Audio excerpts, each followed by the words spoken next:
Hi everyone, and welcome to another segment of Life Changes for Life. This show has really turned my life, even enhanced it in such a way, because I've been hearing from some amazing leaders in the community about how they're changing their own lives around them through this season of this life. So today I have a very, very special friend of mine, someone that I really have a lot of respect for and admiration for.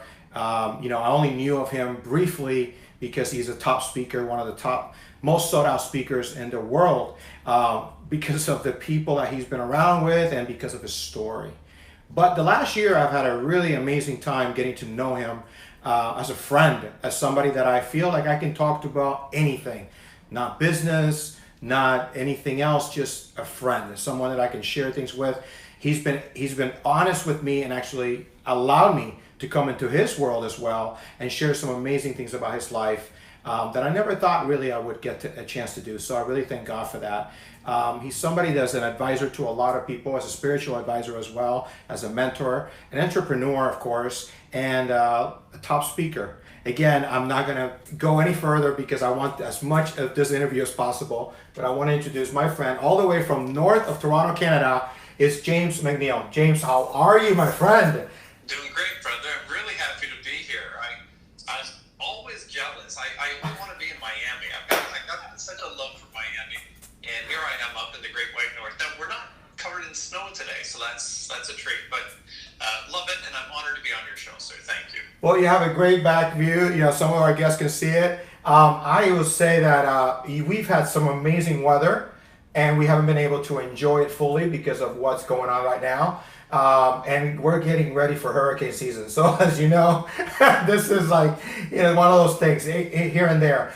But like everything else in life, there's a season, right? And we know all about that. Seasons come and go. And, one of the first things I want to say is that today we're going to touch, I really want to touch a little bit on his book. If you can see it right here, it's called Pure Spiritual Intelligence. And it's just a preview to what's coming next.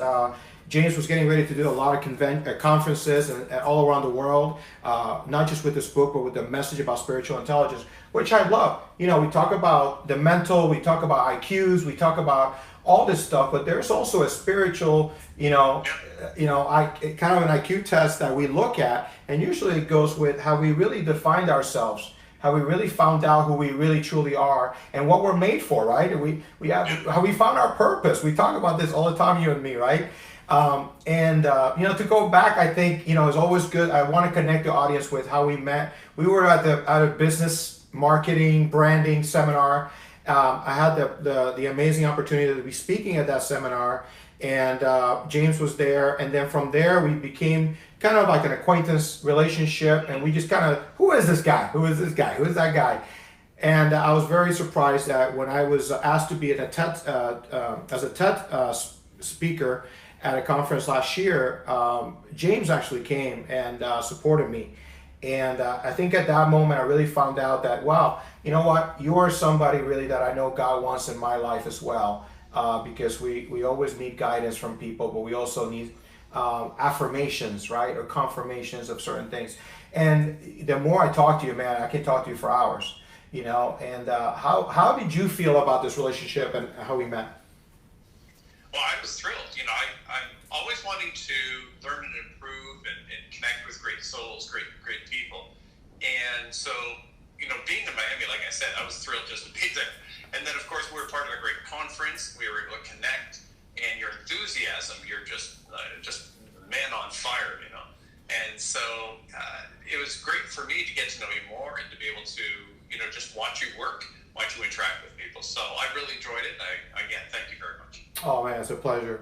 And last year we had a lot of conversations. We had a you were telling me about all these things that you've been literally it's like ramping on, right?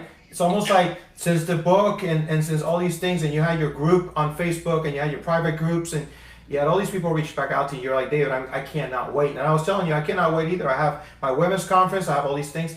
And then this happens, right? And it's like, how, for me, certainly it's a change, absolute change, totally, because I am a social person, like and for me, certainly, it made something very different because I was like, okay, now I have to, wait, there's a full stop. but it's not a full stop, is it? You know, we have this time and what we do with it, right? How we become proactive and start thinking about what else we're meant to do, especially during this time. Absolutely.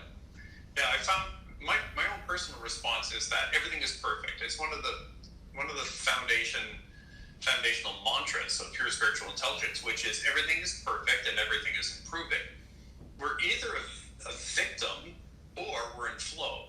And so I just don't buy into the whole, oh, look at this is horrible. I'm not saying it hasn't negatively impacted millions and millions. The whole planet is affected. The world will never be the same in some ways. And of course, lives are actually lost, you know, a lot. And so it's tragic in all of its forms.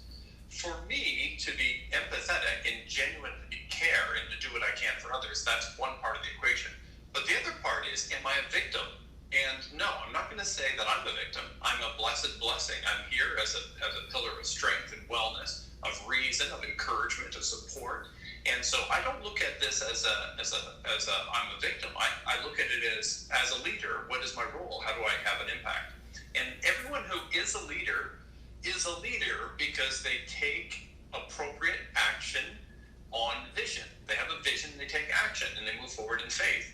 And so that's the way I look at it. So part of it, David, at the beginning, I had just come back from Cuba. It's one of the things that my American friends don't get to do. But here as a Canadian, we get to go to places like Cuba that maybe the U.S. isn't being friendly with at the moment. So I was in Cuba, and I realized I was in a real, actual, like, burnout, like, really tired. My actual adrenal fatigue, technically. And I thought, boy, I've been overworking. But I love it, so I kind of don't catch myself sometimes.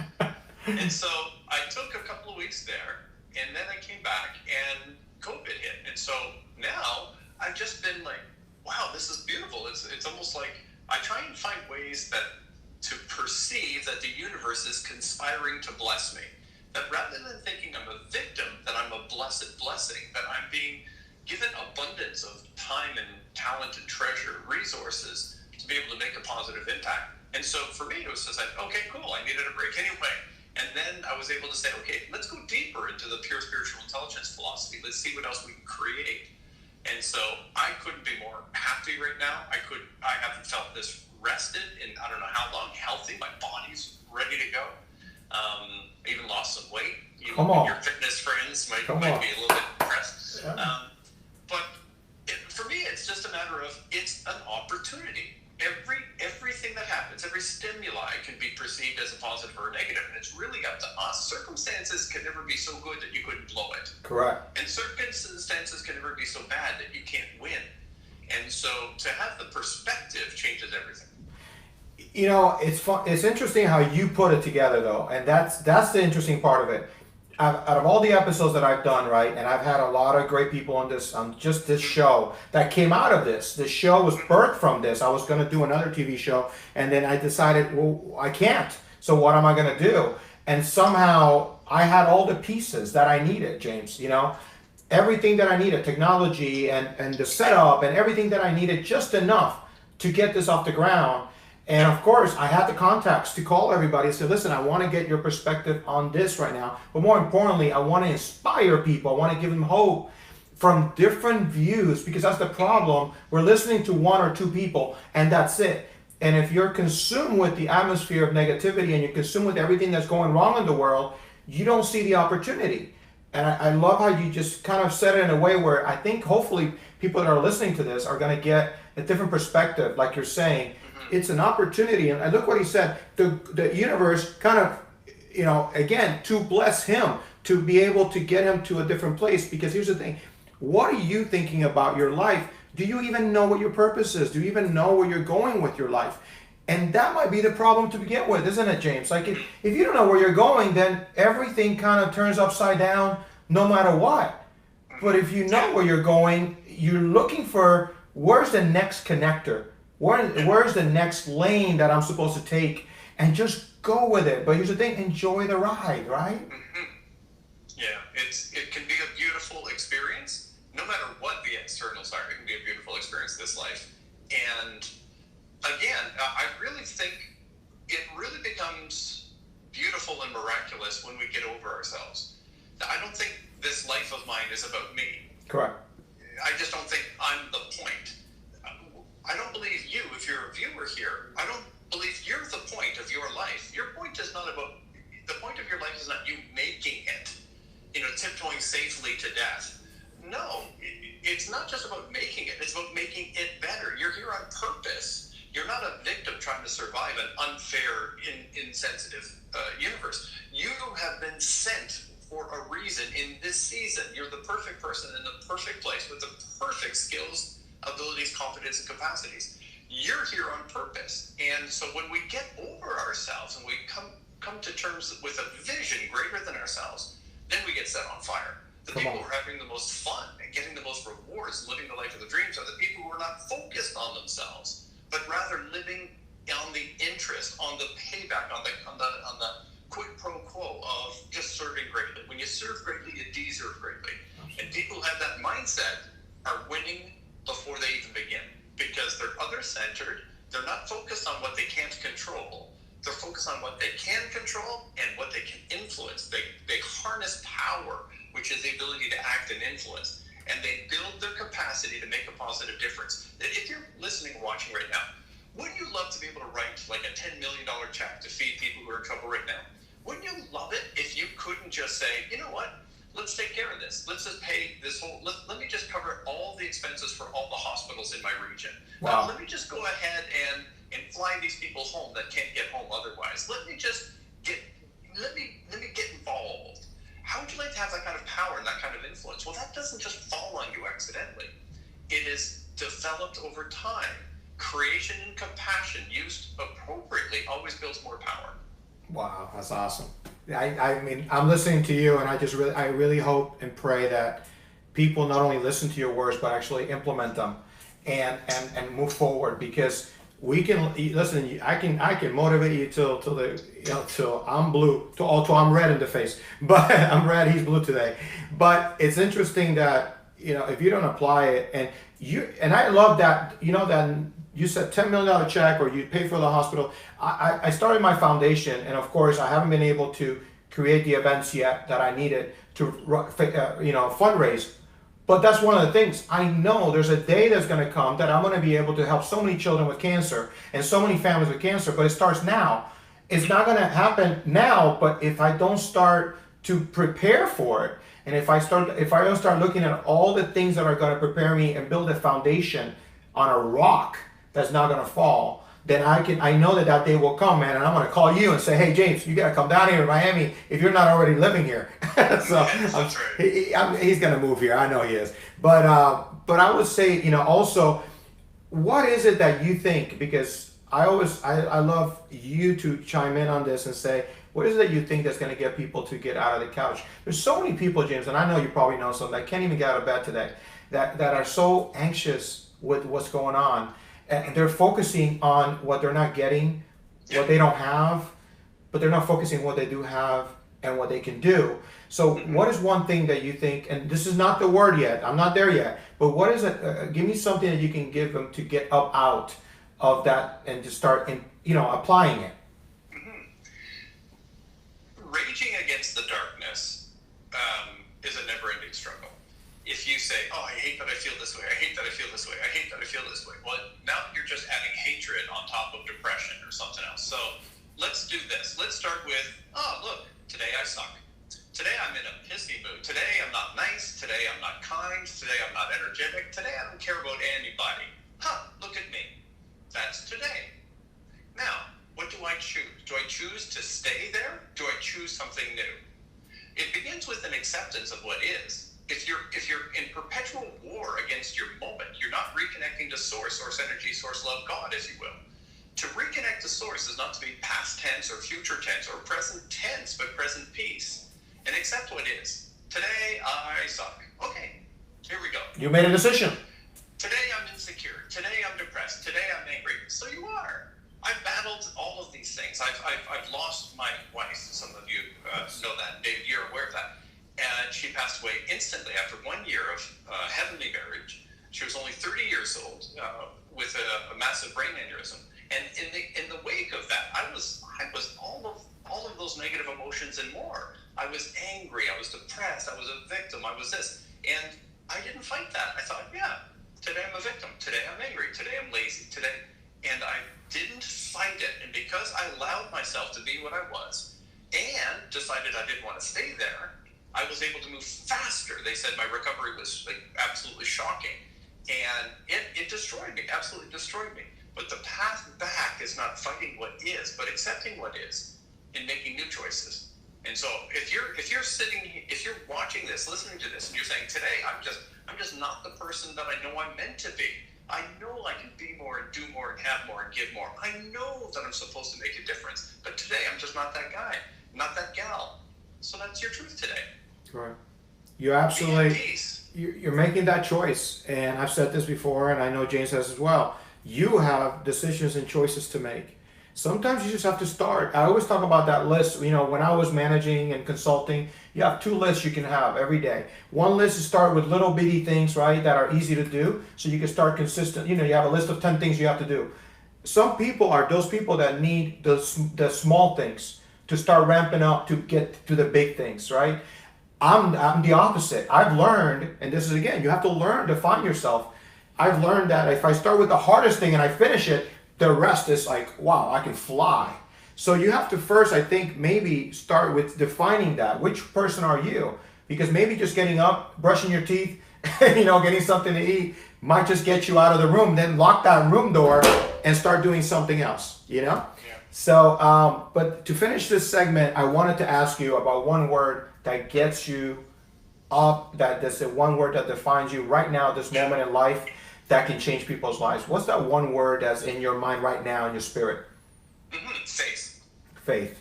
Faith, yeah. I believe we have a choice to walk in faith or to walk in, or to stop, be stalled by the shores. Think of it as a river, the Zoe River. Zoe means abundance. So Jesus once said, he says, I've come that you might have life and life more abundantly. And I speak to people of all faiths and so on. Yes. It's just a great quote, great principle.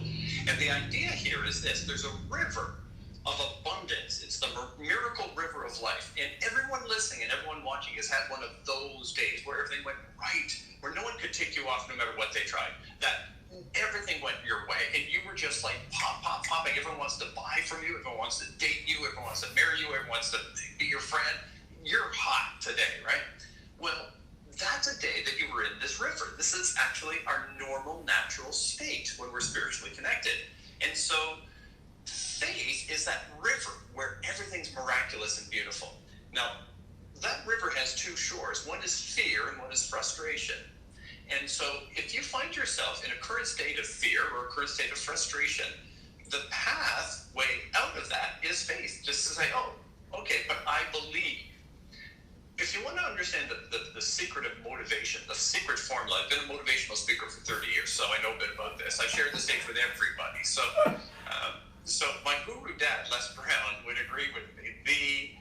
The secret formula to motivation is a delicate balance. Motivation is a delicate balance between discomfort and hope. Without discomfort, why change? Without hope, why try? And so the discomfort need not be discontent to say, I'm unhappy with my life, I'm a whiner. No, I'm not a victim or a whiner, but I'm discomforted when I see the needs of others. So I'm stimulated by needs outside of myself, discomfort, plus hope. I believe I can have some impact, and I will focus on what I can do, not on what I can't. And so a person who lives in faith is a perpetual blessing to the planet and everyone they know. And so faith is the thing that gets me out of bed. Faith is the thing that moves me forward. Faith is the thing that gets me to keep writing goals and keep pushing through the next level. And faith is what I've watched people I work with experience miracles on a daily basis. Money miracles, healing miracles, relationship miracles, business breakthrough miracles. It's unbelievable to those who are not dialed in. Wow. When you just see what it's like to live in faith. Amen. Well, my life is about faith. I that's part of my, it's in what I always say: find hope, have faith, and live with purpose. I would not be here in front of you right now if it wasn't for my faith. I wouldn't have survived cancer, not once but twice, if it wasn't for my faith. I say it, I live it every day. My faith is lived every day through my scripture. I can do all things through Christ who gives me strength. Faith is one thing that I've always tried to share with people, but there's another word that James used, which is hope. And I say find hope and then have faith. The reason I say that is because it's very hard for people sometimes to have faith when they don't see hope. See, people say, I'm a miracle walking. And I always say, not really. If you have faith, this type of faith that James just mentioned, guess what? I believe I was going to survive cancer. I believe that I was supposed to live this life to live a purposeful life.